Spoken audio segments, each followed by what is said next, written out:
Logo após isso, Yu, pensativa, diz que há aproximadamente um mês a personalidade do Prota mudou muito e que desde então ele começou a armazenar muitas coisas após vários caminhões chegarem em sua casa. A doutora então fala que os antibióticos não eram, de fato, um medicamento raro, afirmando que o Prota sabia do evento e armazenou vários tipos de medicamentos. Um dos caras, animado, diz para irem rápido encontrar o Prota, já que ele é o único que pode salvá-los. Enquanto isso, o rapaz atrás dele está se sentindo mal. A menina de calça meio branca pergunta como o Prota poderia salvá-los, se eles foram expulsos de lá há pouco tempo. Yu, muito maligna, diz para machucar o Prota e enfiar uma faca nele, colocando-o para longe após isso. Ela continua dizendo que o Prota começou o ataque e que eles não têm medo. A menina de calça branca então aponta para ela e fala que é responsabilidade dela fazer isso e que, além disso, o Prota já se confessou uma vez para ela. Muito assustada,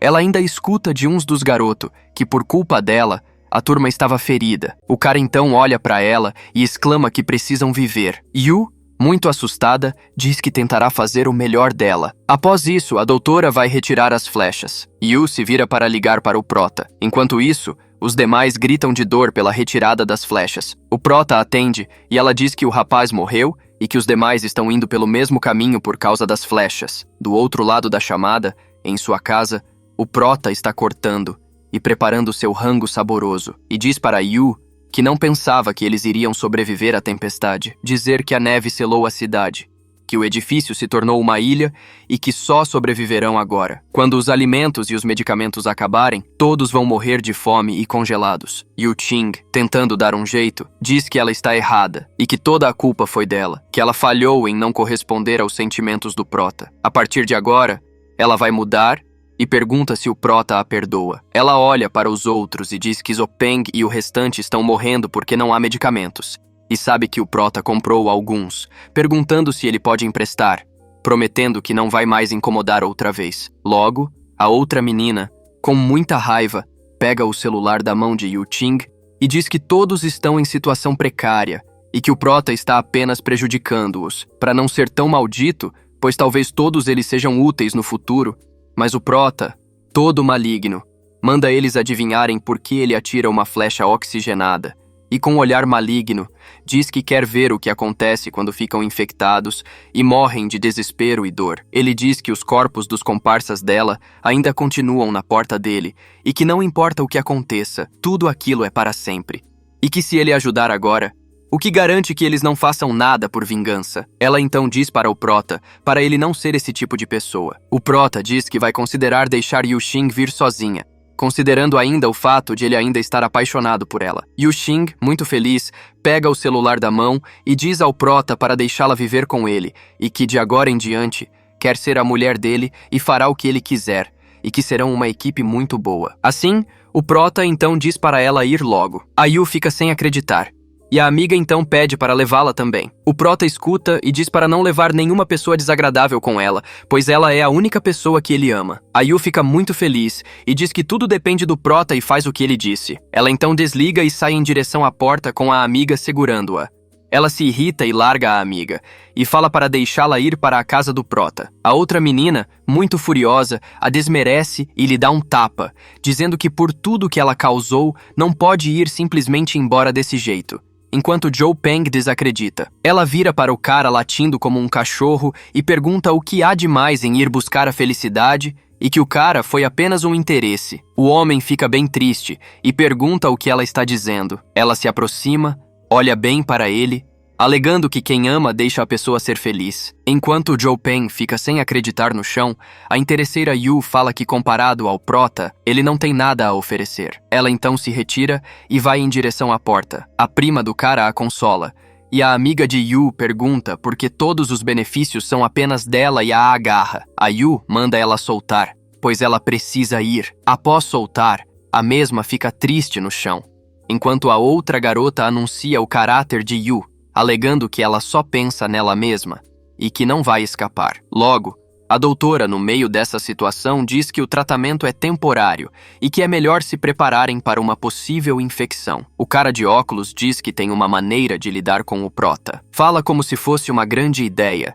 que podem anunciar a todos do grupo que o Jang tem suprimentos e comida. Todos prestam atenção, inclusive a Yu. Ele continua dizendo que com essa ideia, as pessoas e o bando de cães marginais do Shenzhen vão destruir o Prota. A Yu fica furiosa e diz que se o Prota morrer, ela vai ficar sem saída. A garota levanta a mão contra ela, toda assustada, e diz que tudo isso é culpa dela. E a xingando pergunta por que ela ainda estava ali. Porém, antes de levar um tapa, Peng entra na frente para defender e, em meio a tantas ofensas e a verdade de sua prima, ele diz que nada importa, já que ama muito a Yu. Logo, olha para ela e diz para não se preocupar. A prima dele sai com muita raiva e fala para ele deixá-la cuidar dos próprios interesses. Tempo depois, publicam as fotos que o Prota mandou de seus alimentos no grupo e diz para todos que enquanto o povo sofre, ele tem o que eles precisam. O valentão, vendo, fica babando e se pergunta como o Prota tem tantos alimentos assim em sua casa e que vingará os velhos e novos juntos. As mensagens do grupo contra o protagonista continuam, mas ele está em sua casa, relaxado e comendo seu rango. Enquanto olha as mensagens, ele pega um pedaço de comida com o garfo e, olhando para o reflexo, se lembra que naquela época ele era apenas um pedaço de carne. Enquanto come, ele se questiona sobre quem discutiria com um monte de animais irracionais. Enquanto isso, no apartamento onde Yun Chin, o cara de óculos, está perguntado se protagonista não tem medo de morre, já que eles poderiam simplesmente amarrá-lo com as próprias mãos e encher sua boca com formigas. O povo está revoltado ao ver as mensagens e fotos que o protagonista mandou durante o evento e o xingam. Todos no grupo estão enfurecidos, mas o protagonista não está nem um pouco preocupado. Ele coloca um pouco de vinho em sua taça e começa a beber. Olhando para a janela, ele diz que já está cansado de ficar tanto tempo dentro de casa e se pergunta por que não sai um pouco. Então, ele se lembra de que tem uma moto de neve em seu armazém. Apesar de considerar impossível sair no momento, ele pensa que com ela estaria muito seguro para dar uma volta. Enquanto pensa nisso, ele nota uma mensagem. É a doutora Zoe em seu celular, dizendo que está sem comida e medicamentos e perguntando se pode negociar. O protagonista comenta que a médica é muito inteligente, já que no lugar de estar se vendendo ou ameaçando, está negociando. Ele lembra que, na vida passada, a doutora morreu por ter dado sua última comida a uma mãe e sua filha, que desde modo, apesar de ser inteligente, é muito inocente para esse lado de ajudar. Ele pensa que poderia deixá-la ajudar, mas como ela é muito esperta, pode ser mais fácil traí-lo. Ele se espreguiça e diz que tem medo da morte. Pensativo, ele conclui que, embora a doutora possa ser considerada gentil, não pode simplesmente deixá-la entrar com 100% de certeza. Então, ele manda uma mensagem dizendo que precisa de algo em troca no momento. A doutora, vendo isso, responde que é um adiantamento de consulta e está triste pela situação, dizendo consigo mesmo que nunca havia implorado para um estranho antes. O protagonista diz que pode fornecer comida e medicamentos, mas que ela deve fazer um favor antes. Ela concorda e pergunta qual é o favor. Ele explica que os vizinhos não o suportam e que provavelmente agirão contra ele em breve. Por isso, ele quer que ela monitore o plano de ações deles e o mantenha informado. Ele termina dizendo que depende dela, se ela trair os outros e ficar ao seu lado, ou se juntar à multidão e continuar a lutar contra ele, já que ele tem uma base sólida. Ela diz que compreende. Após alguns segundos de reflexão, a doutora promete entregar as informações. O protagonista, pensando consigo mesmo, percebe que ela caiu na isca. Ele diz que ela deve ir até ele com as informações úteis em troca de suprimentos, e que o que ela fará a seguir depende do seu coração. Ela concorda, compreende a situação e fica em casa refletindo sobre tudo isso. Enquanto a neve cai lá fora, uma mensagem no grupo é disparada. Um homem pergunta onde o protagonista está, pois eles querem uma resposta rápida. Querendo saber se ele vai entregar os suprimentos ou se terão que tomar a força, o protagonista,